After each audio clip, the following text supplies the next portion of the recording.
In this video, we will learn about the infertility. It is the inability to produce children in spite of unprotected sexual cohabitation. इसके बहुत से regions हो सकते हैं, physical, congenital, drugs, psychological reasons और भी बहुत से कारण इनफर्टिलिटी के हो सकते हैं और both the mail and female में सफ़र फ्रॉम दिस डिसऑर्डर्स और डिसीजेस। किस तरह से इनफर्टिलिटी को दूर किया जाता है, कौन सी वो टेक्निक्स हैं जो इसमें मदद करती हैं, उन टेक्निक्स को असिस्टेड रिप्रोडक्टिव टेक्नोलॉजीज़ और ART हम कहते हैं इन ब्रीफ। वो कौन कौन सी टेक्निक है जिसके बारे में हम पढ़ेंगे, जैसे कि IVF है, जिसे टेस्ट ट्यूब बेबी प्रोग्राम भी कहते हैं, गिफ्ट है, गैमीट इंट्राफैलोपियन ट्रांसफ़र, IUT है, इंट्रायूट्राइन ट्रांसफ़र, आर्टिफिशियल इंसेमिनेशन में बहुत सारी टेक्निक्स हैं। तो इनके बारे में हम डिटेल में इस वीडियो में डिस्कस करेंगे। First of all we will learn about the in vitro fertilization क्या है। In vitro fertilization, it is an infertility treatment in which eggs and sperms are retrieved from the male and female partners and placed together in a petri dish or test tube for fertilization। इसमें होता क्या है, in vitro fertilization में fertilization is taking place outside the body of female. तो इसमें कौन कौन से प्रोसेसेस हैं, स्टेप वाइज हम इसको देखते हैं। सबसे पहले ओवरी की स्टिमुलेशन की जाती है, जैसा कि आप यहाँ पर देख सकते हैं। Gonadotropins they are used to stimulate the ovary, ताकि वो मैच्योर oocyte प्रोड्यूस करें और उसके बाद उन मैच्योर oocyte को रिट्राइव किया जाता है। This is the step over here, egg retrieval. जब फॉलिकल मैच्योर हो जाते हैं, जैसा कि आपने oogenesis में पढ़ा है, when they are in metaphase 2 stage of meiosis, then they are retrieved through the aspiration pipette, you can see over here, this is the aspiration pipette। और उसके बाद oocytes को रिकवर किया जाता है और उन्हें ट्रांसफ़र किया जाता है एक स्टेराइल कंटेनर में, ताकि बाद में फर्टिलाइजेशन के लिए वो अवेलेबल हो। उसके बाद फर्टिलाइजेशन के लिए जो मेल डोनर होता है, that will provide the sperm, you can see over here. और स्पर्म के लिए सीमन का जो सैंपल है वो कलेक्ट किया जाता है approximately 2 hours before the fertilization. इसके बाद स्पर्म्स को प्रोसेस किया जाता है, जिसे कि आप ने देखा होगा, जैसे कि फीमेल रिप्रोडक्टिव ट्रैक में जो कैपेसिटेशन होती है, वैसा ही प्रोसीजर आर्टिफिशियली यहाँ पर किया जाता है, जिसे स्पर्म वॉशिंग कहते हैं। It capacitate the sperm. उसके बाद सिलेक्टिव स्पर्म्स को oocyte के साथ यहाँ पर देख सकते हैं, यहाँ पेट्री डिश में रखा जाता है और इन गैमीट्स को इंक्यूबेट किया जाता है एट बॉडी टेम्परेचर। और अगर फर्टिलाइजेशन होती है and egg begins to divide, उसके बाद जो एम्ब्रियो बनता है दैट इज़ ट्रांसफर्ड। अब जो ट्रांसफ़र एम्ब्रियो की होती है, यहाँ पर ही इम्पॉर्टेंट स्टेप IVF का आता है, क्योंकि फर्टिलाइजेशन तक का जो सफ़र है वो outside the body of female हो रहा है। That's why this technique is known as the in vitro fertilization, that is very important.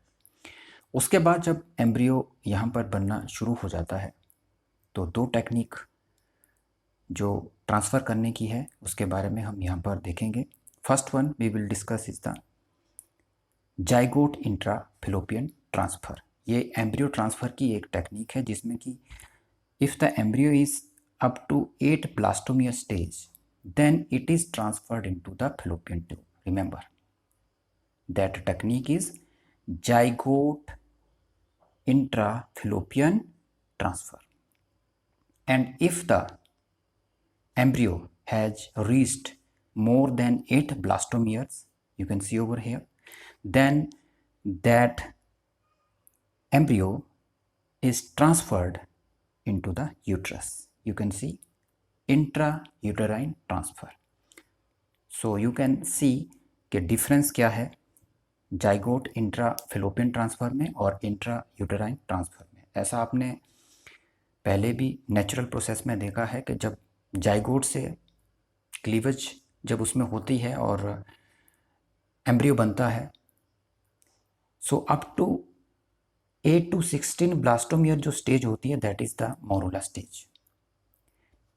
So if it has crossed more than 8 blastomere, उसके बाद ब्लास्टोसिस बनता है जो कि यूट्रस में इम्प्लांट होता है, इसलिए उसे फ्लोपियन ट्यूब में ट्रांसफ़र करने की ज़रूरत नहीं होती है.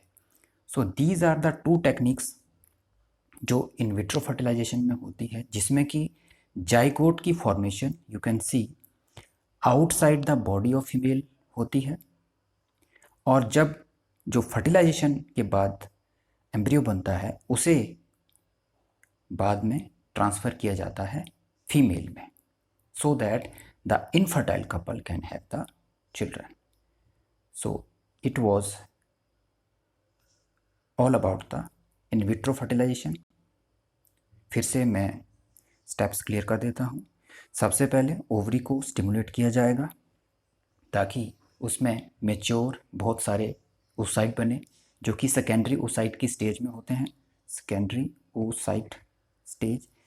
इससे पहले कि उनमें ओव्यूलेशन हो, उससे पहले ही उन एग्स को रिट्राइव किया जाता है, निकाला जाता है थ्रू द एस्पिरेशन पिपेट, और एग रिट्राइवल के बाद उन्हें पेट्री डिश में एक स्टेराइल कंटेनर में रखा जाता है, जहाँ पर कि स्पर्म के साथ जो कि डोनर होता है उसके साथ फर्टिलाइजेशन होती है. और यहाँ पर आप ये भी ध्यान रखें कि IVF का प्रोसीजर उन्हीं में होगा if both male and female they are suffering from the infertility. So donor जो मेल और फीमेल होते हैं उन्हीं से ही एग लिया जाता है, और यहाँ पर बहुत सारे लॉज इसमें बने हैं सरोगेसी को लेके कि if the female again it is not able to carry the blastomere और इम्प्लांटेशन अगर उसमें नहीं हो सकती है, तो सरोगेट मदर जो है जिसे कि लिया जाता है उसमें इस ब्लास्टोसिस्ट को और इस एम्ब्रियो को इम्प्लांट किया जा सकता है. So this is not the topic here to be discussed, इसके बारे में हम यहाँ पर बात नहीं करेंगे. तो सबसे पहले जो स्टेप है एग रिट्राइवल का है, उसके बाद सेकंड स्टेप जो यहाँ पर आप देख सकते हैं वो फर्टिलाइजेशन का है, जो कि आउटसाइड द, इसलिए इसे टेस्ट ट्यूब बेबी प्रोग्राम भी कहते हैं, क्योंकि जो फर्टिलाइजेशन है वो पेट्री डिश में और टेस्ट ट्यूब में यहाँ पर हो रही है. So after that embryo development के बाद उसे फीमेल में फिर से ट्रांसफ़र किया जाता है. इसके बाद हम पढ़ेंगे कुछ और टेक्निक्स. इन विवो फर्टिलाइजेशन, जिसमें कि fertilization that occurs within the female body, female body के अंदर फर्टिलाइजेशन होती है.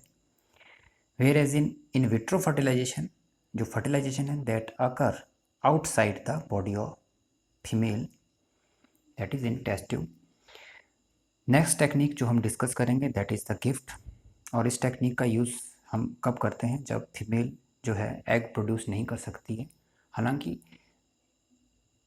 फीमेल जो है एक सूटेबल एनवायरनमेंट फर्टिलाइजेशन के लिए प्रोवाइड करा सकती है, लेकिन उसमें एग प्रोड्यूस नहीं हो पाता है, जिस वजह से जो ओवम है that is directly introduced into the female fallopian tube.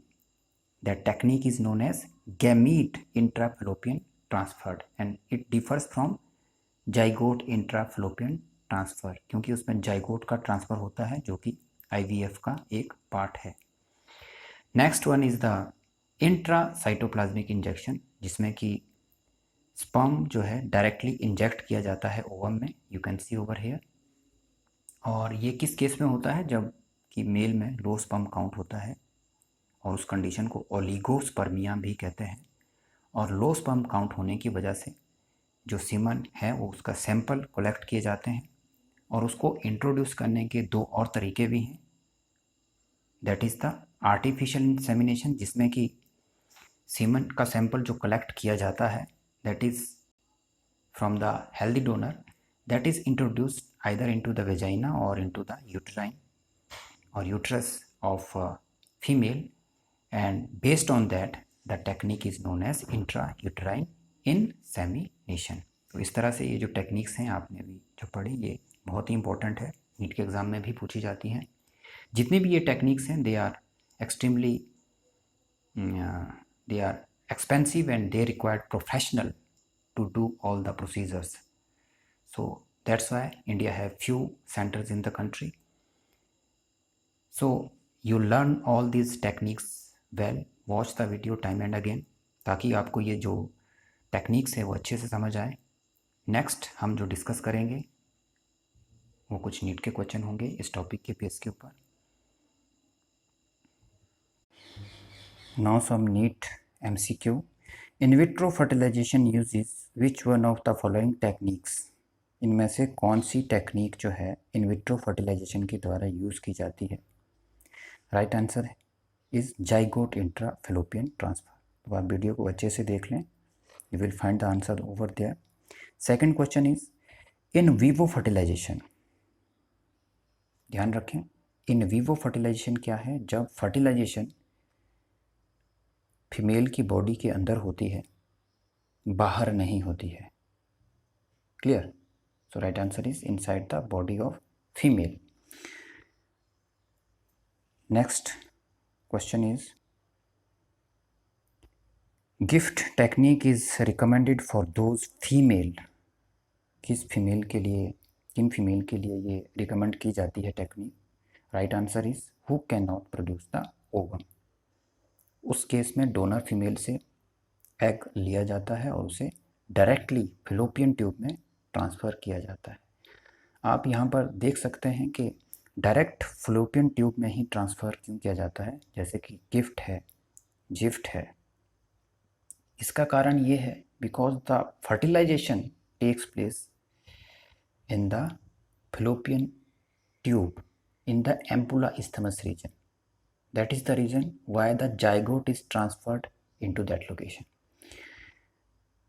तो इस तरह के क्वेश्चंस आप इसमें करते रहें, बार बार इस वीडियो को देखें, कंसेप्ट को क्लियर करें, और अगर आपको ये वीडियो अच्छा लगा तो लाइक ज़रूर करें, शेयर करें, और इस चैनल को RSK बायोलॉजी को सब्सक्राइब करें। Thanks for watching.